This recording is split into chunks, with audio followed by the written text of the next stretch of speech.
Hello, my name is Gift, but you can also call me Giftee love. Welcome back to my channel.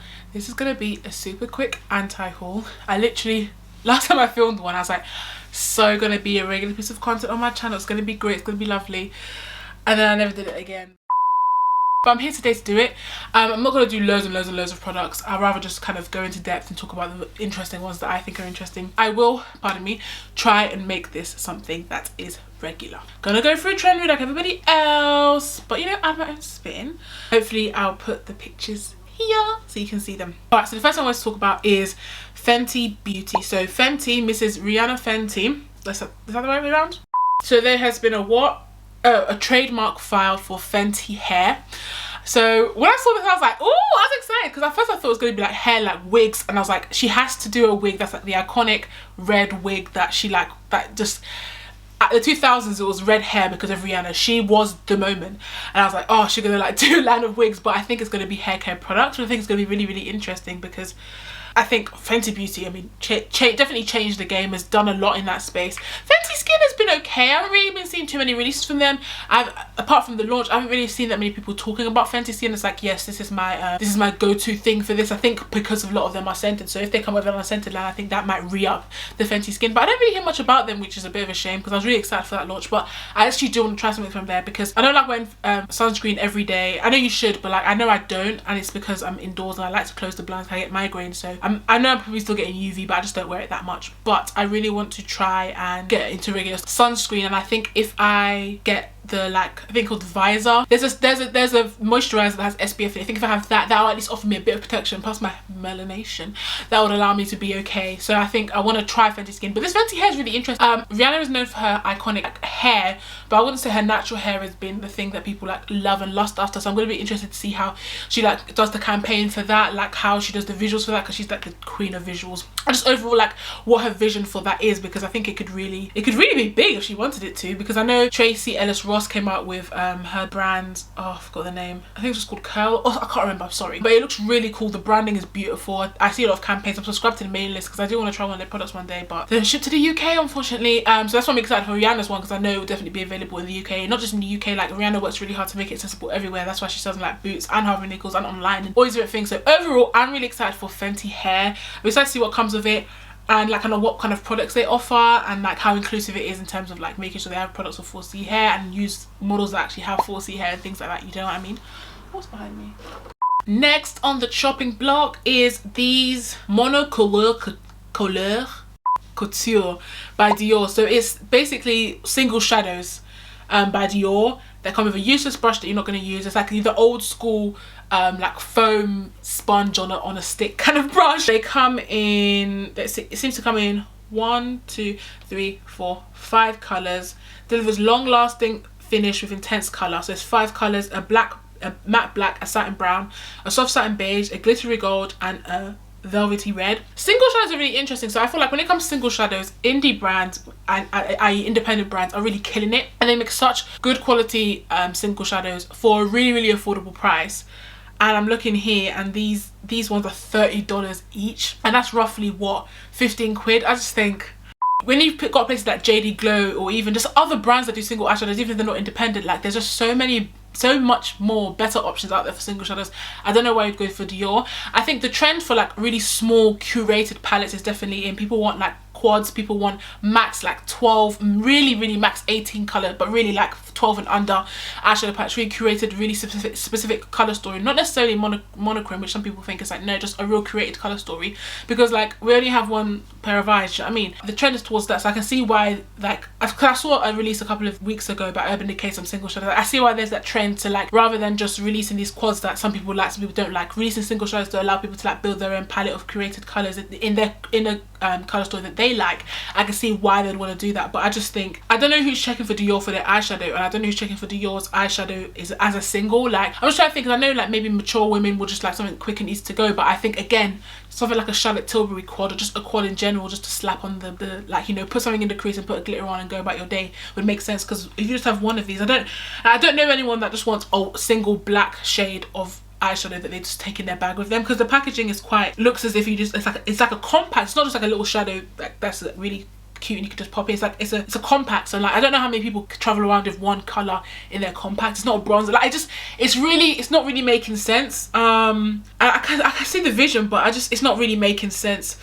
Again, I can understand people that like are a bit more mature and like will just use their one or two couple of colours until they hit pan, but I just don't see people that are like, yeah, I just want orange only to just go on my eye. Like I think one or two, like I mean 2 to 3 or at least 4 colours, so you can just to play around and you just have that as your mainstay. Because if you got this, if you got, for example, look at the colours here, the satin brown maybe someone would get on their own, or the satin beige someone would get on their own, but I can't think of anyone that would want just one black eyeshadow sitting in their bag. Maybe some like real like high fashion people. It doesn't really make sense to me. It's not really making sense. And why would you, if you want something that's quick and easy, why would you want to buy 2 of these? That's $60, so that's about what, £30 for 2. That then you have to open 2 compacts when you can just have a quad that has all the colours in there. You can do your thing and go. Do you know what I mean? Next is Makeup Revolution's Super Dewy Liquid Blush. When I say this year is the year of blush, cream and liquid blush is strong hold on people, which I find really interesting because in a mask you can't really see blush, but I think people, because they're going for more dewy skin like natural makeup, when people aren't wearing masks, like when they're taking pictures or just, you know, in their bubble or whatever, I think people are really going for like really natural blush, like skin like cute looks, and so of course Makeup Revolution had to come in on the trend and create how many shades? 5 shades. They all seem quite nice. Seems like every skin tone has something that could work for them, and the price is $7, and it's probably going to be like what, 7-6 quid here. I think it looks nice. I prefer, do I have any liquid blush? No. Oh yeah, I have. Glossier have been doing liquid blush. They were ahead of that like skin dewy like kind of vibe when it comes to makeup. So I have Glossier's, I call it cloud paint, which I used to use when I was like using, like if I do like a light coverage foundation, I would use cloud paint so it looked like I made a bit more of an effort, especially if I wasn't using bronzer or anything like that, and then kind of use lip gloss and mascara and go about my day. So I can kind of see the appeal in it. I don't really like using cream blush like on top of like foundation. Like for example, I'm wearing the Huda Beauty foundation now. I wouldn't want to put cream blush over this. I would want to use a powder blush for sure. I definitely prefer a powder blush, or I like the consistency of like the Super Shock blush, but I don't really like cream blush like that enough to like wear it regularly with just like a full face of foundation. I know people really do like it, and I think most people, when they do actually use it, when they do use cream blush, they are using it with like a kind of a low coverage foundation. They're not really saying it's a full, I want to do a full beat with cream blush. I'm not really seeing that as a vibe. I see the appeal when you are wearing a full face, because like it's really big, it's really like full coverage foundation. You just want the blush to be like seeping through. You don't want it to like be sitting on your face, so cream blush can like blend in nicely, but it's just not a bit of me. But happy to see Revolution providing an affordable version of what's trendy. That's one thing I like about Makeup Revolution. Like they like to steal makeup ideas from other places, and that's not cool, but one thing they do is they make trends that is happening in makeup affordable for other people. So I like, kudos to them for doing that. Alright, the next thing we'll be talking about is, so they just revealed it, the Morphe 2 concealer, Hide and Peak concealer, I think that's the name of it. I don't know who's buying Morphe 2. I think the only thing I heard that was good was the foundation, because it was like a kind of similar to the Glossier skin tint, but a bit more coverage. Some people like that, and the shade range was okay. This concealer's shade range is okay.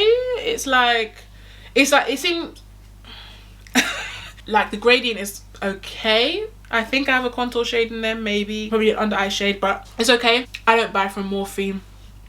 I don't support their brand in any way. I'm not really feeling it. Do I have anything from Morphe? I think I have one or two brushes from there. That's it, and they shed like a motherfucker, so I'm not buying any more. So yeah, I don't really check for Morphe. I don't really like Morphe, but I know Morphe 2 is for the youngins, so good for them. They have a concealer now. It's gonna be $12 each, 15 shades. Whoever's checking for Morphe, this is for you. Next is another Givenchy thing. Oh no, that was Dior. This is Givenchy. The last time I did this, I had a Givenchy thing that I mentioned. My anti-haul seems to coincide with launches from Givenchy. So they're releasing a fluid sheer glow enhancing highlighter. So basically, like I assume it's going to be like the Charlotte Tilbury Holiday flawless finish. And then they're also, oh no, sorry, yes, a highlighter. Oh, okay, sorry. So highlighter comes in this many shades. That's good, if that's what I think it is. A multi-purpose liquid. Oh wait, sorry, I'm looking at. Okay, mixed up. So trend mood, please push things properly. So a fluid sheer glow enhancer highlighter, $44. Obviously Givenchy, so why not? It's a multi-purpose liquid highlighter, bronzer and blush, right? With a lightweight sheer coverage formula that delivers a radiant dewy makeup look. There's 5 of these liquid things and they're $44 each. That is a lot of things that this thing is supposed to do. I don't know if it could deliver on all those things, but good luck to them. It's good to aim high. And then next is the Luminous Silk Glow Setting Powder, $64, and it's a long wearing lightweight setting powder that provides a radiant flawless finish. So now that I look at it, the shade range for that looks quite nice. It looks decent. I know she like for a luxury brand, it actually is really good, but like genuinely for a brand like Givenchy, like I'm surprised there's this many. But you know, it's actually quite decent, the shade range for the setting powder. And the undertones, there's a bit of gold, some peach undertones, some gold, not many red, but I guess because it's a powder, maybe you don't really want a red powder. All I have to say is it's expensive. I'm not gonna buy it obviously because it's so expensive. I don't need anything like this in my life, but I think the liquid enhancer thing is very much them noticing that kind of liquid glowy skin like stuff is really in trend right now. I'm trying to hop on that trend basically. All right, next, Melt. Okay, I think it was someone called Lauren that I watched, she said it so perfectly when it comes to Meora Cosmetics, is that every time I see their products I'm like, this looks so good, I really want to buy this. And then I actually go on, like, I think it's on Beauty Bay or Cult Beauty that I can get Melt from. My brain is all over the place today. I can get Melt from, I can't remember, but whenever I log on and I look at the price I'm like, excuse me. And I know it's a indie brand and you know that's maybe why the price is a bit high, but whenever I see the product, this is so good, then I go look at the price, I'm like, babe, I can't warrant this. I cannot in my good conscience be like, spend this money. Like, the last thing I really wanted from them was, I think, their Genesis highlighter, because it just looked beautiful, but honestly that price tag snatched me. So this is their, again, in the cream blushes, I got people in chokeholds, cheek cream blush lights. Okay, so I think they might have, so give your cheeks a natural glowing flush. In an assortment of natural and pearl textures, the buttery cream formulas melts into skin, providing a smooth radiant finish. So it's $20 each. That sounds really reasonable, so I might actually check for this, because I think blush, actually that's quite expensive, depends if how the like conversion rate goes and how much they charge in UK money. But if it was £22, that's quite a lot of money, because I know my Juvia's Place blush was only £20 and it has 6 shades in it, so it's be competitive with that, you know what I'm saying. Comes in how many shades? 8 shades, which sounds really good. The shade range looks really nice. It looks like it'll work on lots of different people's skin tones. I mean, Melt seems to come through when it comes to making things that show up in different people's skin tone, which is nice. They look really lovely. I think they'll melt into the skin really nicely. I hope their packaging is conducive of what it is, so I'm hoping that the packaging is like secure enough to make sure the blush doesn't like dry out. That's something I really worry about. Like, if a liquid blush is like in a pan, I worry that that it will like get dry. So I'm hoping that it stays secured. Also, by the way, like, how do I say this? I'm not good at speaking. My speech is all over the place today, and just my brain is like bleh. So if I'm saying words you're like, what do you mean? Like, just work it out. You know what I mean? Do you know what I mean? But yeah, the colors are really nice. I'm not gonna buy this. Actually no, I'm gonna check the price. If it's under £20, I will buy it. If not, I'm gonna have to leave it. I think the best thing with Melt for me is probably getting it when it's on sale, but I never see things on Melt from sale because they stay being bought because they're good products. But if I ever do, I will probably buy something from them. Next, back on Dior again. I think I saw this a couple of, yeah. So it's Dior Face and Body Powder, no powder, $40. The shade range seemed quite okay. Seems to have something for everyone. I think it's in a similar shade range to their foundation, their like backstage foundation, which I actually quite like. I got a sample in Selfridges a couple of months ago and I really like it. I think I might buy the full size of that. That's something that like in the back of my head, like when I'm in the mood to buy stuff, I'll buy it. But I think it's one of those situations where like when I finish a foundation that I have, which will be never, or when I like, at least throw one out, and I'll replace it with the Dior because I think I really like it, because I like the Glossier Skin Tint. And it has I think the Dior one's even more liquidy, but has a bit more coverage. I just like how it feels on the skin.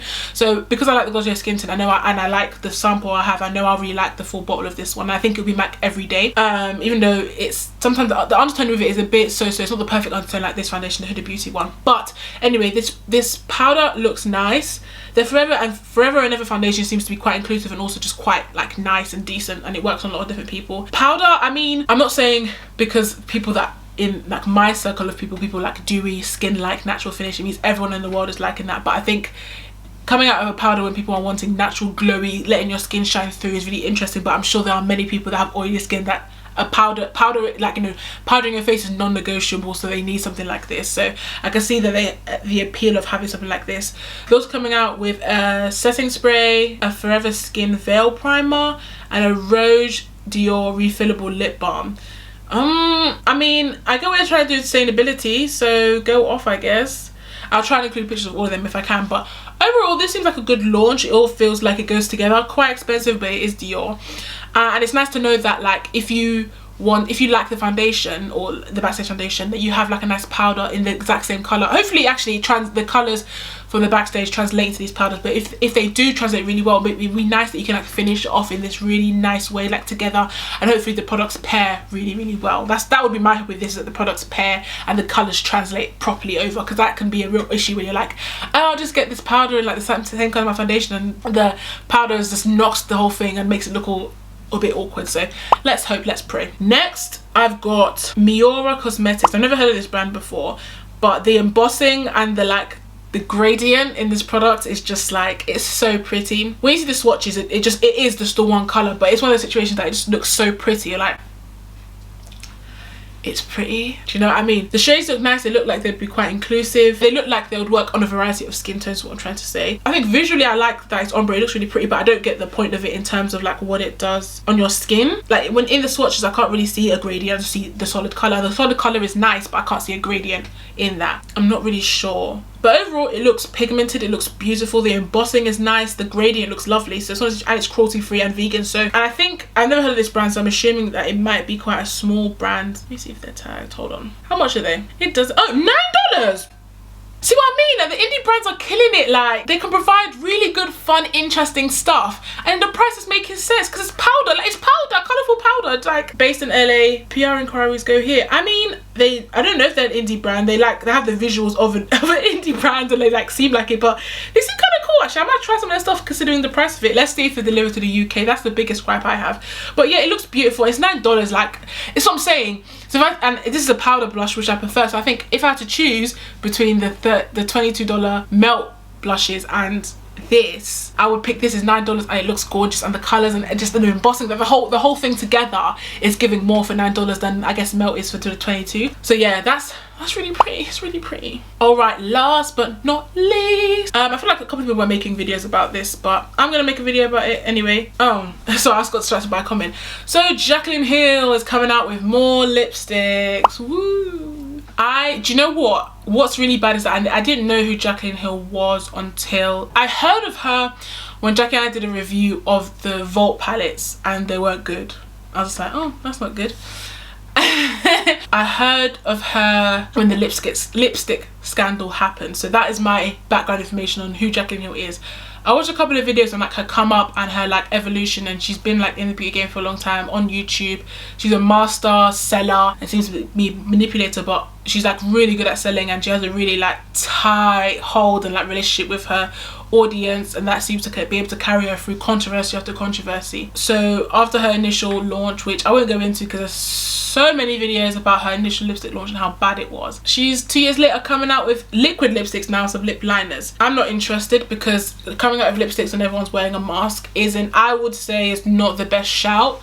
But if your timeline's your timeline, you know, there's some anti-maskers out there that, you know, are still looking to get their lipstick, and people that like work professionally. I just wonder who the audience of, like, who Jaclyn Hill's audience is, and whether if they cross section people that need liquid lipsticks because they're not wearing a mask is my question. They look okay. Like, this is nothing new, and I think it's the kind of things you would see from someone starting their brand, trying to build up, I guess, their staple products.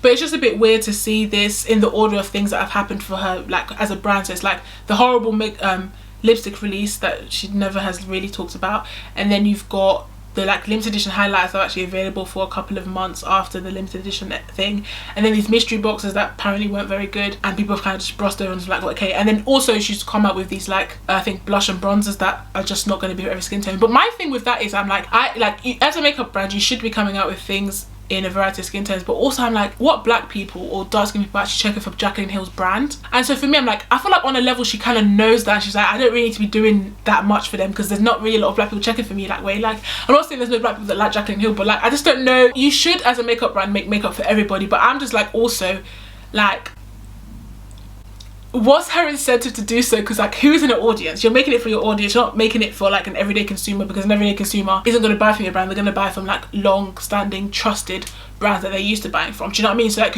your target market is basically your audience and then people within that circle of influence. I'm just interested in like the fact there's not enough shade ranges for people with dark skin tone, but I'm like, at the same time, like, what people with dark skin are checking for Jaclyn Hill? Do you know what I mean? So that's just my thoughts on that. But overall, it looks okay. Like, if you wanna buy from her, you're gonna buy from her. A lot of people have been saying that like people will ruthlessly pick her apart on the internet because it's easy pickings, because it always seems that she's doing something wrong, and that's not cool.